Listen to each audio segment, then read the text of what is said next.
Bidor terletak di tengah-tengah daerah Batang Padang, sebuah daerah di tenggara negeri Perak.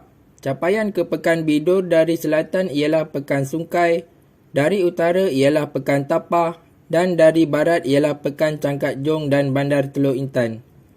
Bidor juga merupakan tempat yang biasanya akan dilalui apabila menuju ke Teluk Intan dan bandar-bandar lain di barat Perak. Bahagian utara Pekan Bidor dipisahkan oleh Sungai Gedong manakala bahagian selatan pekan dipisahkan oleh Sungai Bidor. Kedua-dua batang sungai bertemu di belakang pasar di mana kuala Sungai Gedong bersambung ke Sungai Bidor. Pada bulan September 2009, jalan pintasan yang menghubungkan Jalan Persekutuan 58 Jalan Teluk Intan dan Jalan Persekutuan 1 Jalan Sungkai telah siap. Jalan pintasan tersebut berharga RM19 juta dan mengambil masa setahun setengah untuk disiapkan.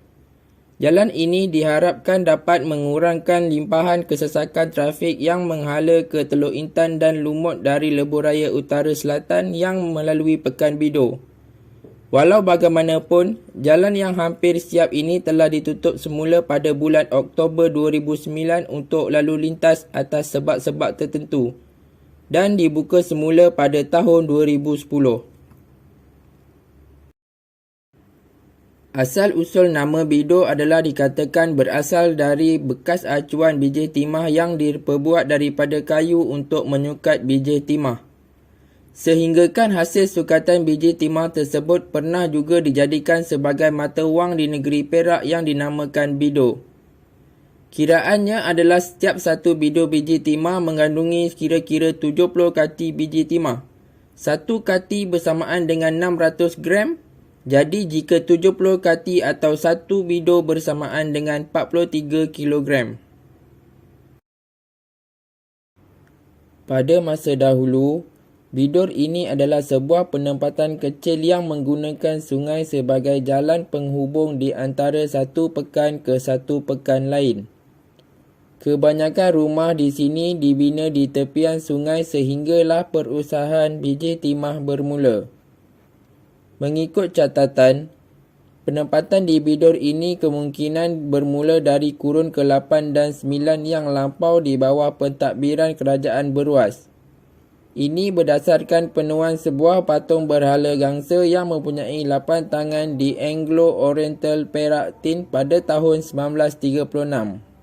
Bidor dipercayai adalah sebahagian dari pemerintahan negara Gangga yang didiami oleh Hindu-Buddhis sekitar 900 tahun yang lalu.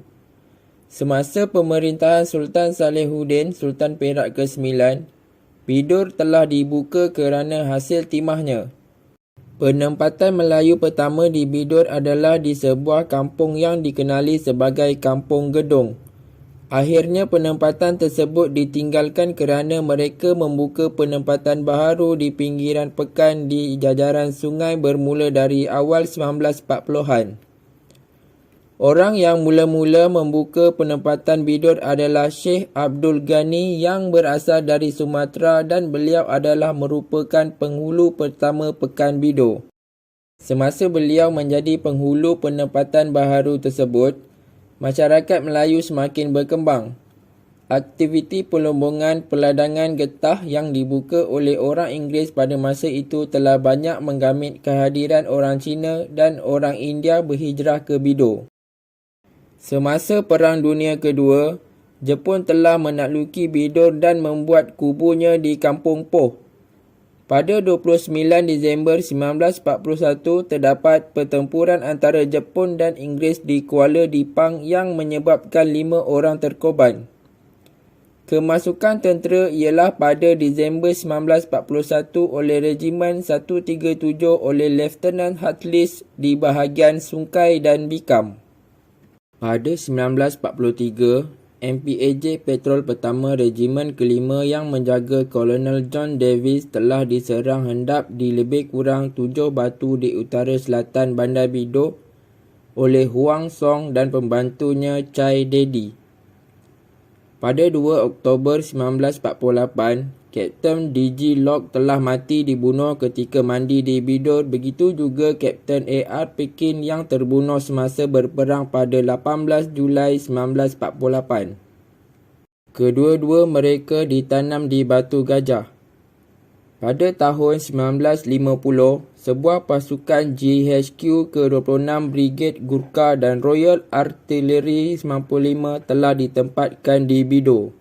Selepas Malaysia mendapat kemerdekaan dari kerajaan British pada 31 Ogos 1957, Bidor tidak terkecuali menikmati kemajuan dan pembangunan dari semasa ke semasa.